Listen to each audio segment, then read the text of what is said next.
আসসালামু আলাইকুম। সংবাদে আপনাদের সবাইকে স্বাগত জানাচ্ছি। আমি ফিরোজ তোহা। শুরুতেই সংবাদ শিরোনাম।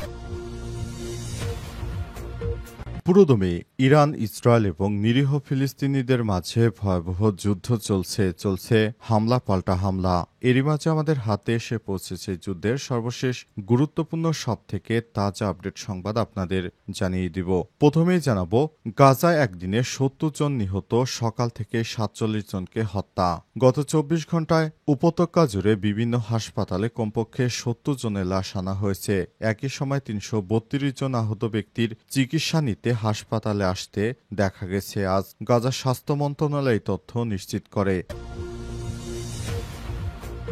এরপর জানাবো, আলহামদুলিল্লাহ, এবার ইসরায়েলের বিরুদ্ধে আগামী সপ্তাহে নিষেধাজ্ঞা ঘোষণা করবে ইইউ। দীর্ঘদিন পর অবশেষে ইহুদিবাদী ইসরায়েলের বিরুদ্ধে এবার নিষেধাজ্ঞা ঘোষণা করতে শুরু করছে ইউরোপীয় ইউনিয়ন ইউ। তারা জানিয়েছে, ইহুদিবাদী ইসরায়েলেরা গাজায় যেভাবে গণহত্যা চালাচ্ছে, জন্য তাদের বিরুদ্ধে এই নিষেধাজ্ঞা কার্যকর করা হবে। আগামী সপ্তাহ থেকে এই নিষেধাজ্ঞা শুরু হচ্ছে বলে জানিয়েছে ইউরোপীয় ইউনিয়ন ইইউ। এদিকে যুক্তরাষ্ট্রের সঙ্গে আলোচনায় বসতে রাজি ইরান, তবে মানতে হবে শর্ত।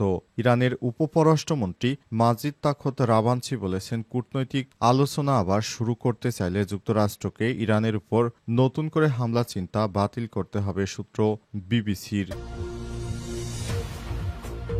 এদিকে তুরস্কে ৩ বিরোধী দলীয় মেয়র গ্রেপ্তার। তুরস্কে বিরোধী দল রিপাবলিকান পিপলস পার্টি সিএইচপির ৩ জন মেয়রকে গ্রেপ্তার করেছে প্রশাসন। আজ দুর্নীতির অভিযোগ তদন্তের সময় তাদেরকে গ্রেপ্তার করা হয়েছে। তবে বিরোধী দলের নেতারা বলছে যে তাদেরকে জোরপূর্বক গ্রেপ্তার করা হয়েছে, তারা কোনো অপরাধের সঙ্গে যুক্ত নয়। বর্তমান এরদোয়ানের সরকার তাদেরকে জোরপূর্বক আটক করেছে।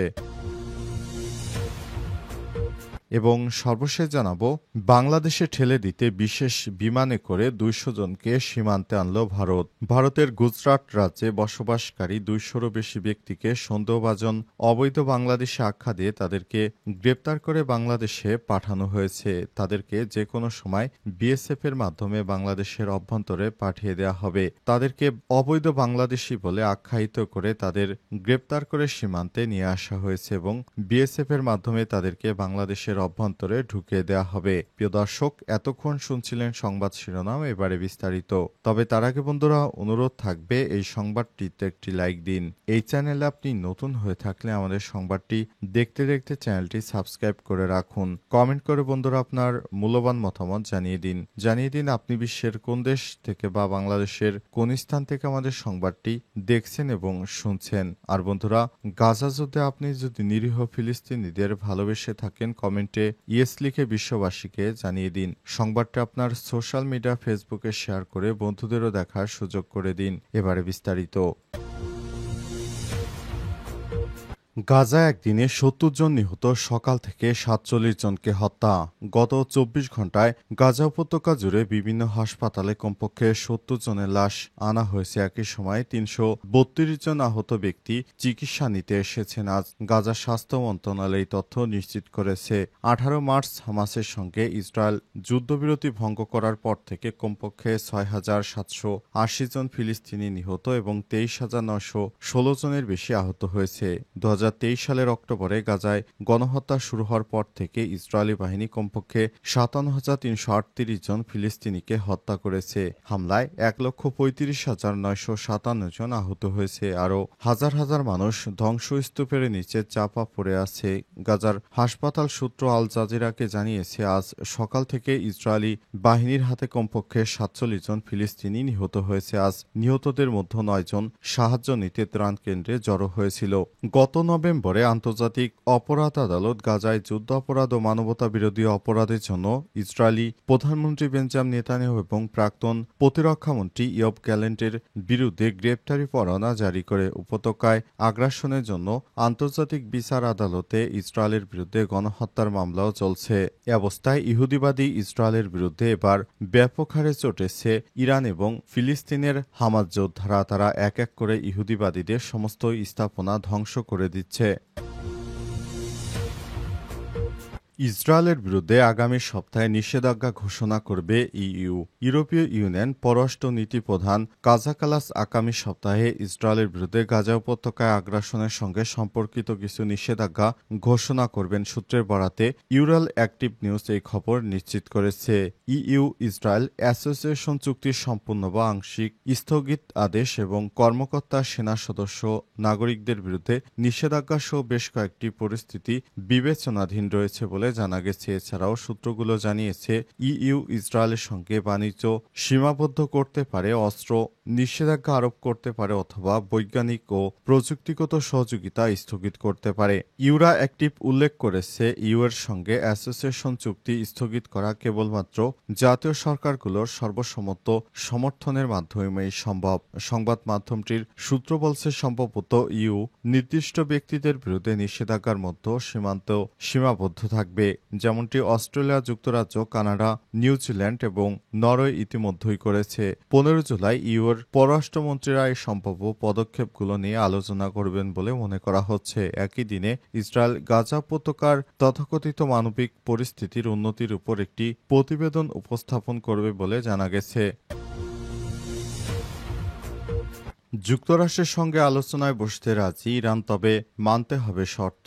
ইরানের উপপররাষ্ট্রমন্ত্রী মাজিদ তাখত রাভানসি বলেছেন, কূটনৈতিক আলোচনায় আবারও শুরু করতে চাইলে যুক্তরাষ্ট্রকে ইরানের উপর নতুন করে হামলার চিন্তা বাতিল করতে হবে। সূত্র বিবিসি নিউজের। ব্রিটিশ সংবাদ মাধ্যম বিবিসিকে দেয়া এক সাক্ষাৎকারে ইরানের উপপররাষ্ট্রমন্ত্রী এই কথা বলেছেন। তিনি আরও বলেন, ট্রাম্প প্রশাসন মধ্যস্থতাকারীদের মাধ্যমে জানিয়েছে যে তারা আলোচনায় ফিরতে চায়, কিন্তু আলোচনা চলাকালে নতুন করে হামলার মতো খুবই গুরুত্বপূর্ণ প্রশ্নে যুক্তরাষ্ট্র এখন তাদের অবস্থান পরিষ্কার করেনি। গত 13 জুন ইরানে ইসরায়েল হামলা শুরু করে তারা 2 দিন পরেই ওমানের রাজধানী মাসকাটে যুক্তরাষ্ট্র এবং ইরানের মধ্যে 6ষ্ঠ দফার আলোচনায় বসার কথা ছিল। ইসরায়েল ইরান পাল্টাপাল্টি হামলার মধ্যে সংঘাতে জড়িয়ে পড়ে যুক্তরাষ্ট্র। ইরানের 3টি পরমাণু স্থাপনায় বোমা হামলা করে মার্কিন বোমারু বিমান। তাকাত রাভানসি আরও বলেন, ইরান শান্তিপূর্ণ ব্যবহারের জন্য ইউরেনিয়াম সমৃদ্ধকরণে সক্ষম। তিনি গোপনে ইরান পরমাণু বোমা তৈরির দিকে অগ্রসর হচ্ছে এমন অভিযোগ প্রত্যাখ্যান করেছেন। তিনি আরও বলেন, গবেষণা কর্মসূচির জন্য ইউরেনিয়াম সামগ্রীতে প্রবেশাধিকার পায়নি বলে ইরানকে নিজের সক্ষমতার উপর নির্ভর করতে হয়েছে। ইরানের উপপররাষ্ট্রমন্ত্রী আরও বলেছেন, কোন মাত্রায় থাকবে বা কতটা সক্ষম থাকবে তা নিয়ে আলোচনা হতে পারে, কিন্তু সমৃদ্ধকরণ কর্মসূচি থাকবে না, শূন্য মাত্রায় থাকবে এবং একমত না হলে তোমার উপর বোমা মারব, এগুলো জঙ্গলের আইন। উল্লেখ্য, ইসরায়েল ইরানের পারমাণবিক ও সামরিক স্থাপনায় হামলার পাশাপাশি দেশটির বেশ কয়েকজন সামরিক কমান্ডার ও বিজ্ঞানীকে হত্যা করেছে। তেল আবিবের অভিযোগ, তেহরান পারমাণবিক অস্ত্র তৈরির দ্বারপ্রান্তে পৌঁছে গেছে। বাংলাদেশে ঠেলে দিতে বিশেষ বিমানে করে 200 জনকে সীমান্তে আনল ভারত। ভারতের গুজরাট রাজ্যে বসবাসকারী 200-রও বেশি ব্যক্তিকে সন্দেহভাজন অবৈধ বাংলাদেশি আখ্যা দিয়ে গ্রেপ্তার করেছে দেশটির আইনশৃঙ্খলা রক্ষাকারী বাহিনী। এরপর তাদের বিশেষ করে একটি ভারতীয় বিমান বাহিনীর বিমানের ফ্লাইটে করে উত্তর পূর্বাঞ্চলীয় সীমান্ত রাজ্যগুলোতে নিয়ে যাওয়া হয়েছে বলে জানা গেছে। সব মানুষকে বাংলাদেশে পুশিন বা জোরপূর্বক ফেরত পাঠানোর প্রক্রিয়া শুরু হয়েছে। ভারতীয় সংবাদ মাধ্যম ইন্ডিয়ান এক্সপ্রেস জানিয়েছে, আটক 200 জন সন্দেহভাজনকে একটি বিশেষ বিমানে করে আজ সীমান্ত রাজ্যগুলোর দিকে হস্তান্তর করা হয়েছে। তাদের ভারত বাংলাদেশ সীমান্তের বর্ডার সিকিউরিটি ফোর্স বা বিএসএফ এর কাছে হস্তান্তর করা হবে। খবরে বলা হয়েছে, বিএসএফ এর কাছে হস্তান্তরের মধ্য দিয়ে তাদের বাংলাদেশে ফেরত পাঠানোর প্রক্রিয়া সম্পন্ন করা হবে। গুজরাট পুলিশের বরাতে বলা হয়েছে, গত 2 মাস ধরে এই রাজ্যে বসবাসরত অবৈধ বাংলাদেশিদের শনাক্তের বিশেষ অভিযান চালানো হচ্ছিল। এই অভিযানের আওতায় বাংলাদেশি হিসেবে চিহ্নিত ব্যক্তিদের প্রথম অস্থায়ী বন্দি শিবিরে রাখা হয় এবং পরে কঠোর নিরাপত্তায় বিমান বাহিনীর ঘাঁটিতে স্থানান্তর করা হয়। একজন জ্যেষ্ঠ পুলিশ কর্মকর্তা জানান, ভারতের সরকারের স্বরাষ্ট্র মন্ত্রণালয়ের নির্দেশনা অনুযায়ী এবং বিদেশি নাগরিকদের নিবন্ধন দপ্তর এর সহায়তায় এই বিতরণের প্রক্রিয়া পরিচালিত হচ্ছে। তিনি আরও বলেছেন, এই সব অবৈধ অভিবাসীদের সীমান্তবর্তী রাজ্যে নামিয়ে দেওয়া হবে এবং সেখান থেকে বিএসএফ তাদের বাংলাদেশে জোর করে পাঠিয়ে দেবে।